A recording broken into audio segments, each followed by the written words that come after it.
Olá a todos, está começando agora o programa Na Fronteira do Conhecimento com pautas sobre ciência. Aquela ciência que nos cerca a todo o momento e em todo o lado e que você nem sequer dá por ela. Um programa que vai ao ar aqui no canal 10 da NET São Carlos com um toque luso-brasileiro e sempre com um convidado especial que conversará sobre assuntos de interesse nas áreas da ciência, tecnologia, inovação, ensino e educação. Por isso, sinta-se à vontade e fique connosco na próxima meia hora. Um estudo realizado por uma jovem pesquisadora do Instituto de Física de São Carlos, da Universidade de São Paulo, que foca os processos de transferência de energia entre os íons lantanídeos, mostrou um grande potencial para a aplicação, tendo como objetivo o aumento da eficiência de fotoconversão de energia das células celulares, ou seja, um aumento que se espera significativo na eficiência de geração de energia elétrica. Este é mais um exemplo da presença e do papel da mulher na ciência. Sobre este estudo, temos hoje como convidada a doutora Idelma Terra e vamos saber um pouco da história de vida desta cientista e da pesquisa que ela está realizando. Olá, Idelma, vamos então saber um pouco da tua história de vida, com destaque principal para a sua vida académica, começando por abordar, em primeiro lugar, quais foram os seus primeiros passos nos ensinos fundamental e médio. Ou seja, quando é que as ciências exatas começaram a despertar a tua atenção? Bom, eu sou moradora aqui da região de São Carlos, né? E vivo há 25 anos aqui na cidade de Ibaté. Então, fiz todo o meu ensino fundamental na cidade de Ibaté e quando fui fazer o ensino médio, pensei, gostaria de voltar a minha vida para uma área profissional tal, e comecei a procurar alguns cursos para poder realizar justamente a minha formação, para ter uma profissão, inicialmente, né? E acabei descobrindo a Escola Técnica de São Carlos, né, conhecida como Industrial, e foi quando eu me inscrevi para o processo seletivo. Na época era possível você realizar tanto o ensino médio quanto o ensino técnico. E eu escolhi o técnico em eletrônica. Isso acabou pautando a minha vida para áreas de ciências exatas, né? Muita eletrônica, física, química. E então foi aí que eu comecei a gostar da ciência, né? Fazendo técnico em eletrônica. E também juntamente com o ensino médio, né? Na época você cursava 4 anos e obtinha tanto o título de ensino médio como de técnico, no meu caso, técnico em eletrônica.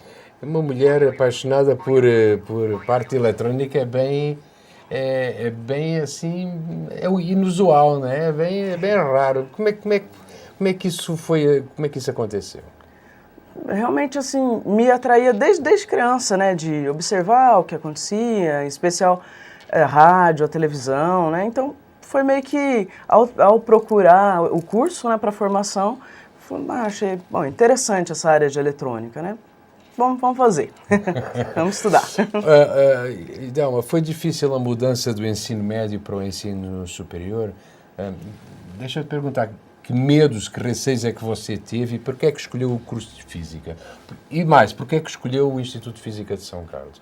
Eu sei que é capaz de ter uma relação a ver com a proximidade de Ibaté, não é? Sim, Mas pouco. porquê Física e esses receios? Houve algum receio nessa transição?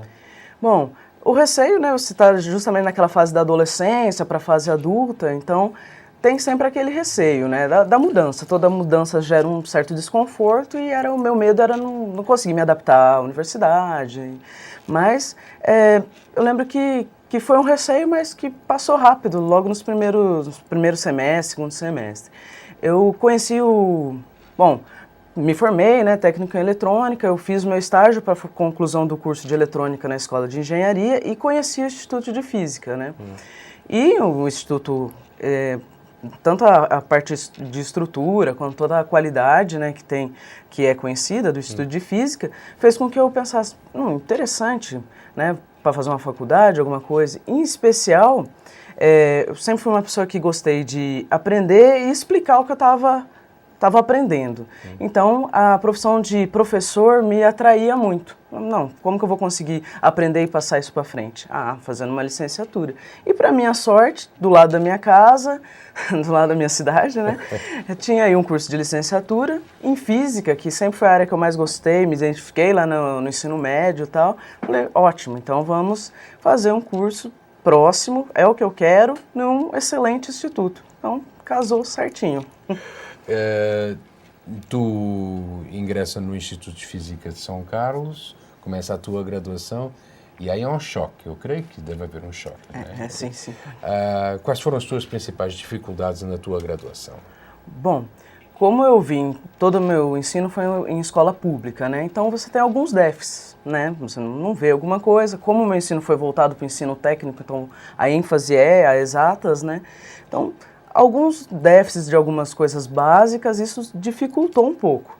Mas nada que um pouquinho de esforço não resolvesse no final das contas. Então a dificuldade foi isso, todo o ensino na escola pública, né? Então vem algum déficit aí na universidade, mas deu certo. Deu certo. Você está trabalhando no denominado GENANO, Grupo de Nanomedicina e Nanotoxicologia do Instituto de Física aqui de São Carlos. O que é que levou você a iniciar um projeto de pesquisa tão desafiador que é essa tentativa de aumentar a eficiência de geração de energia elétrica? Bom, esse trabalho em especial ele foi desenvolvido no meu doutorado, né? Mas eu posso dizer que esse trabalho ele é o fruto de um estudo de 10 anos, né? Quando eu entrei na universidade, no segundo ano, eu comecei a procurar, né, me engajar mais na área de pesquisa e então eu entrei no grupo de ressonância magnética para fazer a minha iniciação científica. Na graduação a gente começa a entender um pouco de pesquisa, iniciando então na iniciação científica, né? E lá eu conheci então a professora Maria Cristina Terrilli, o saudoso professor René Aires de Carvalho, e eles me incentivaram o meu curso era de licenciatura, a buscar um pouco a área de pesquisa, né? Que em geral é o pessoal do bacharel que vai para a área de pesquisa, não na área educacional, né? Então, comecei a analisar, estudar as propriedades ópticas dos materiais. Isso foi no começo lá na minha graduação, no segundo ano. Em especial, eu comecei a estudar as propriedades ópticas de materiais que eram dopados com íons lantanídeos, que você citou no começo, que é justamente, ele é conhecido como íons terras raras.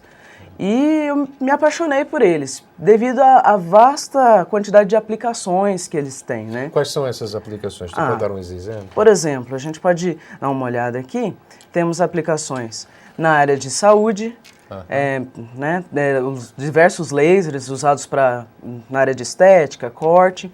Eles são usados também como agente de contraste para ressonância magnética. Comunicação, as fibras ópticas, elas têm as terras raras, a hérbio. Hoje em dia, né, os smartphones, monitores, mesmo as lâmpadas fluorescentes também têm aplicação, né, os íons terras raras.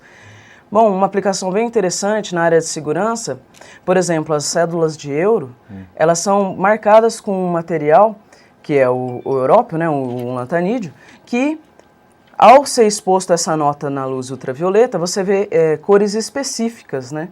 E isso dificulta, por exemplo, a falsificação, né? Porque você tem que ter essa marcação nas notas. Então, para segurança, isso é bem interessante, é usado então nas células de esse euro. material é usado nas células? Sim, sim. Essa imagem que está sendo mostrada é uma imagem real. Quando você coloca as cédulas de euro inicialmente sem luz nenhuma, ela é verdinha, né? E quando você expõe ela à luz ultravioleta, ela fica aí vermelha, azulada, que é a característica justamente do marcador, né? Desse íon európio. É bem interessante, dificulta muito, então, a falsificação, né? Outro trabalho que eu desenvolvi no doutorado foi a marcação de munições.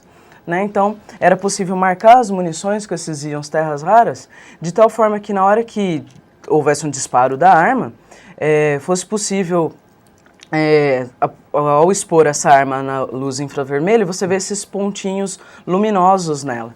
Né? Então, você garante que essa arma foi disparada, que está, então, eu não preciso mandar para um laboratório para fazer essa análise. Essa é uma análise preliminar, não é? É comprovando que a arma foi disparada. Comprovando, né, que a arma foi disparada e que a munição é, né, daquela arma ou de quem está usando, né? Então, é interessante porque você consegue rastrear, né? Você consegue saber se foi disparada e por quem foi separada, porque ela está marcada, né? Não é qualquer munição que estava nessa... que foi usada, né? Nossa, e é bem muito interessante. Deixa eu te perguntar, isso teve alguma consequência, alguma sequência nesse estudo? Isso foi aplicado?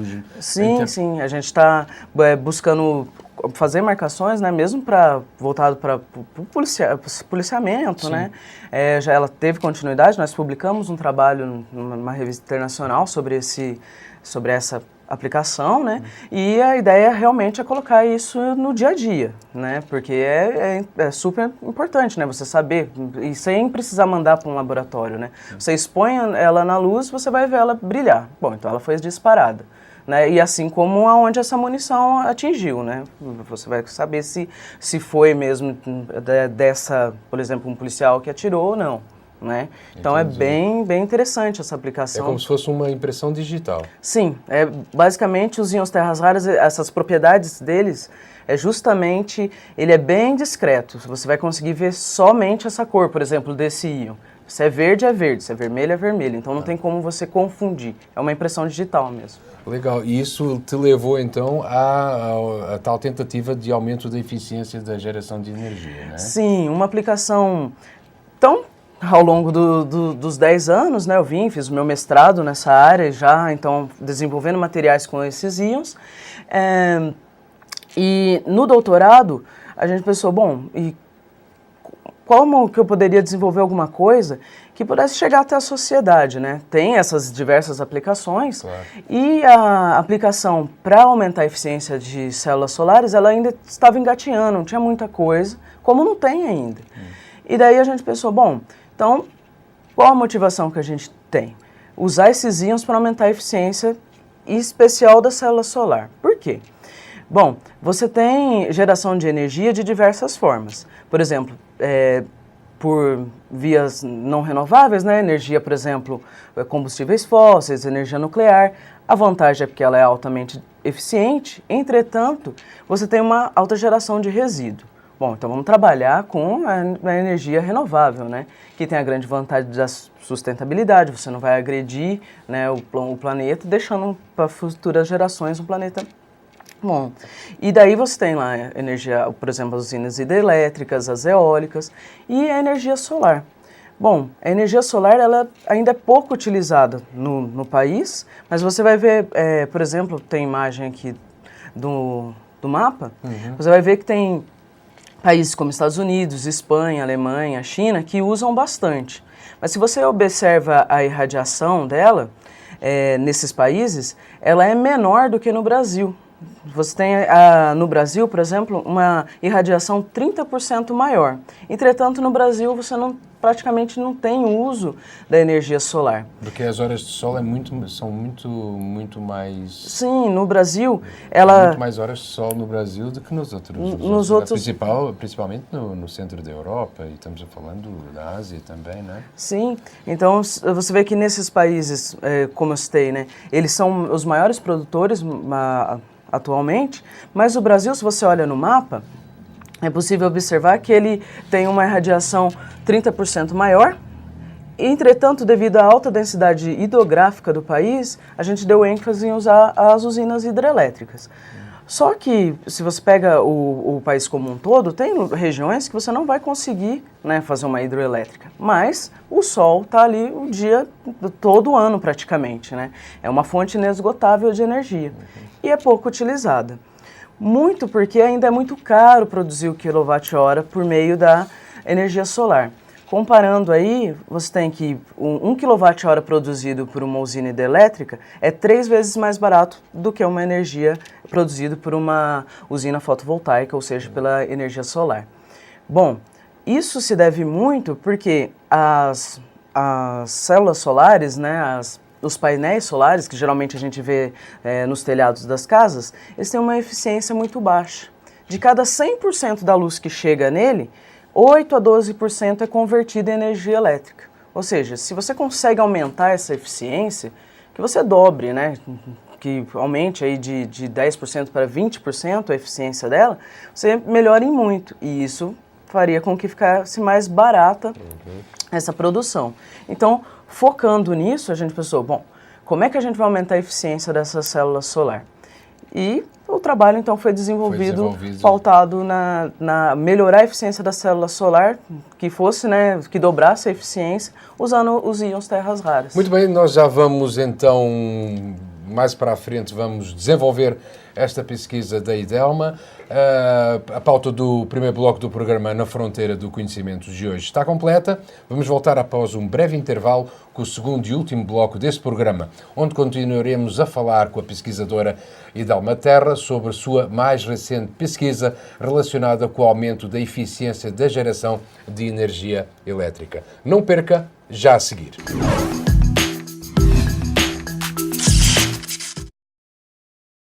Estamos recebendo no programa de hoje a jovem pesquisadora IDELMA Terra, do Instituto de Física de São Carlos, da Universidade de São Paulo, responsável pelo desenvolvimento de um estudo que visa aumentar a eficiência de geração de energia elétrica.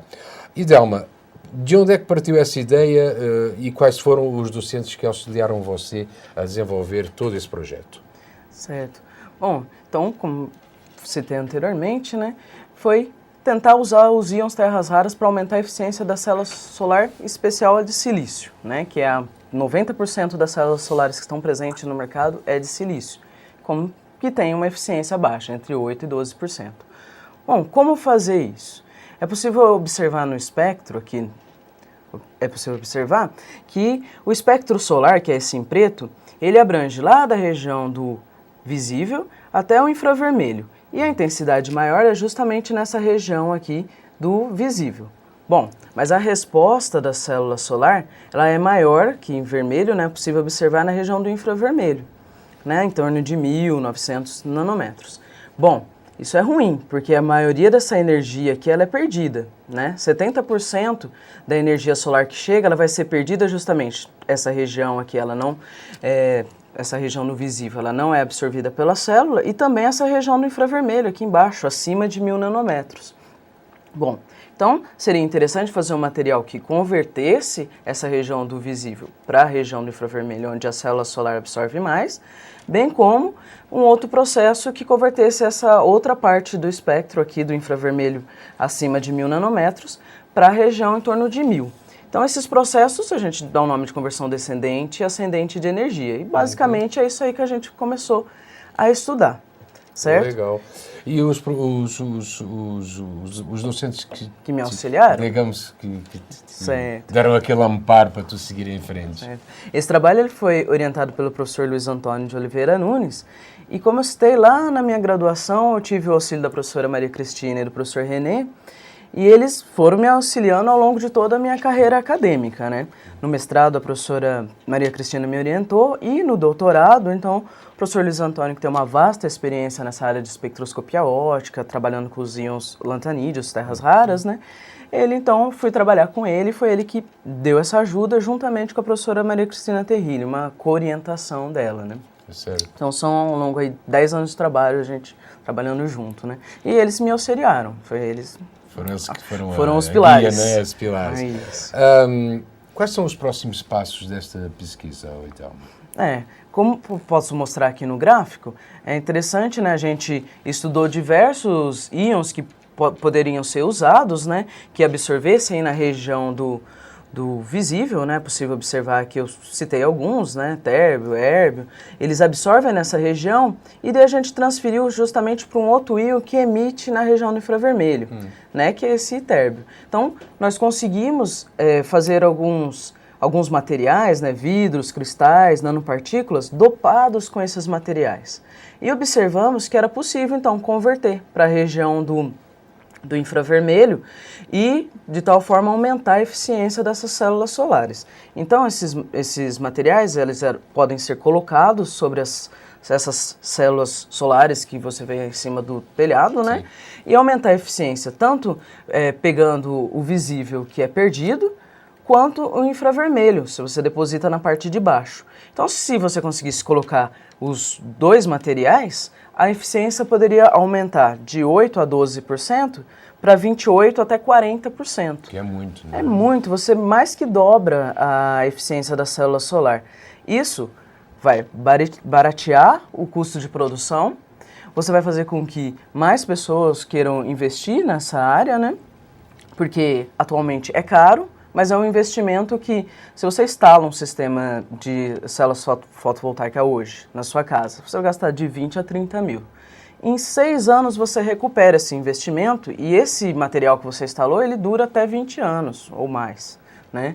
Então, se em 6 anos você recupera isso, se você tivesse um material que eu aplique e aumente a eficiência da célula solar, esse investimento ele viria muito mais rápido. Eu baratearia já a produção, né, baratearia esse material, porque mais pessoas comprariam, mais pessoas se interessariam. Bom, e se você pensa isso em larga escala, numa usina fotovoltaica, você vai produzir muito mais e esse material, o quilowatt-hora produzido por ela vai ficar muito mais barato. Então, você facilitaria muito mais a difusão, o uso, né, da energia solar no país, assim como no mundo inteiro. Então, os próximos passos é justamente tentar aplicar isso, né, fazer esse material desenvolvido na universidade chegar até a comunidade, até a sociedade, né, fazendo justamente o papel da ciência, né, sair do laboratório e chegar na comunidade.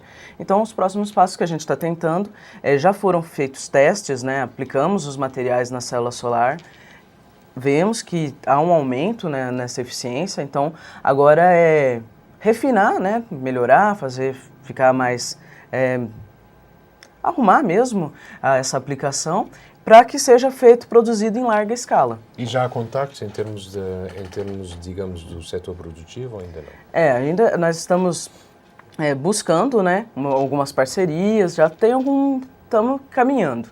Acho que nos próximos anos é possível, sim, e tem um grande potencial. E Delma, você já está pensando em uma nova pesquisa ou essa ainda ocupa muito o seu tempo? Essa ocupa o meu tempo, mas atualmente eu estou realizando pós-doc, né?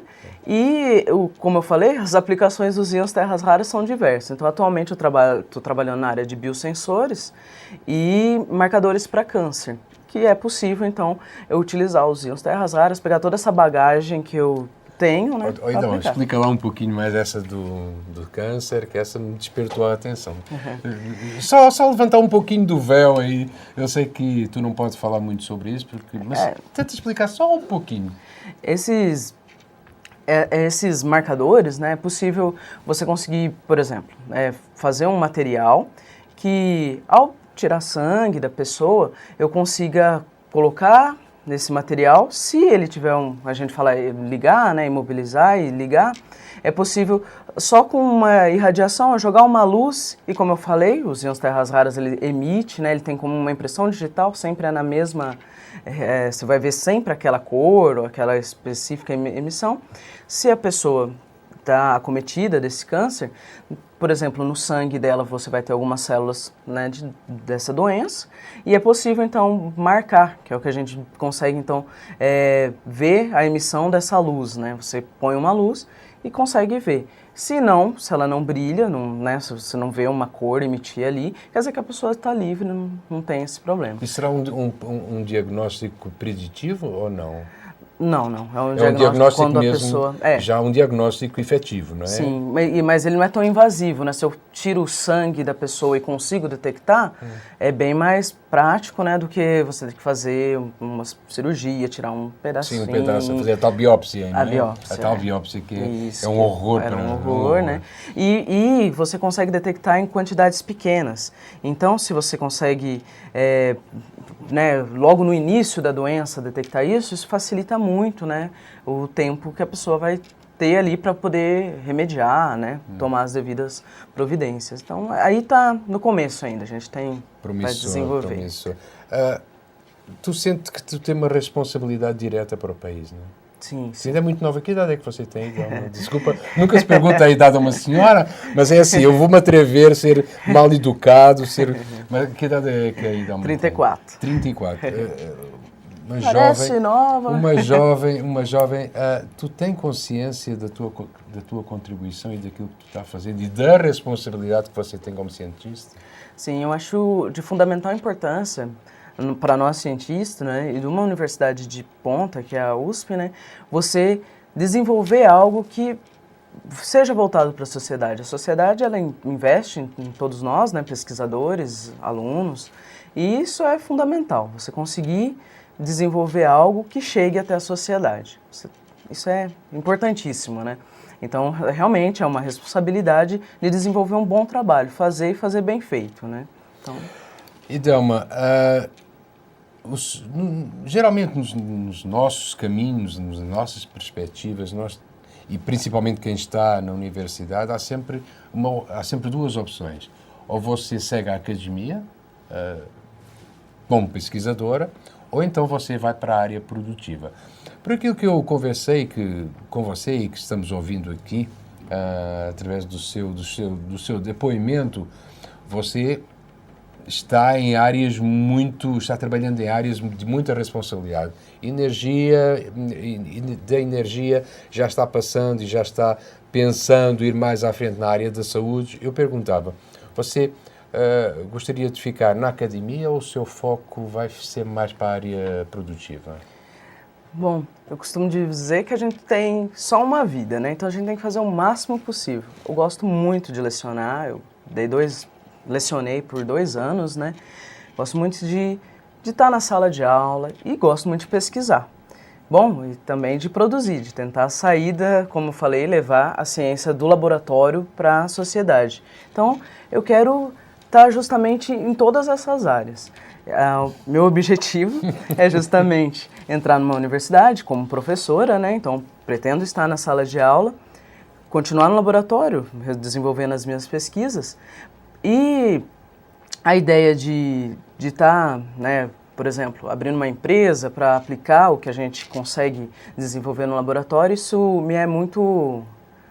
me chama muita atenção. É uma coisa que realmente eu gostaria de fazer e estou buscando para fazer isso. Então eu digo que temos que aproveitar a vida e desenvolver o máximo possível que ela nos possibilita. Então me possibilitou fazer uma coisa que eu gosto muito, que é lecionar, pesquisar e, quem sabe, uma empresária. Nos teus contactos, através das tuas pesquisas, quais são as diferenças substanciais que existem, por exemplo, entre o trabalho que se faz aqui no Brasil, principalmente na USP, que é onde tu está, e o trabalho no exterior, noutras universidades do exterior, dentro da tua área de conhecimento? Eu acho que estamos no mesmo patamar. Tem uma ênfase, né, você pegar a Alemanha, que, por exemplo, na produção de energia solar, bem desenvolvida, tem bastante investimento, tanto público como privado. No Brasil talvez falte um pouco disso, né? A iniciativa privada, ela investir mais, mas temos investimentos, mas eu acho que dá para equiparar. Eu acredito muito que estamos no mesmo patamar, assim, e quando você trabalha numa universidade como a USP, possibilita você trabalhar de igual para igual, né? Com as melhores universidades do mundo. Alguma mensagem especial para quem te está ouvindo? Que estudar vale a pena. E vai continuar estudando. Com certeza. Muito obrigado, Edelma. O programa Na Fronteira do Conhecimento fica por aqui, restando agradecer à doutora Edelma Terra pela participação e pelas opiniões que partilhou connosco. Se você tem sugestões sobre temas que gostaria de ver tratados aqui, se deseja fazer elogios ou críticas, envie um e-mail para o endereço eletrónico que aparece aqui no rodapé. Contamos com a sua participação, pois este programa é mesmo para você.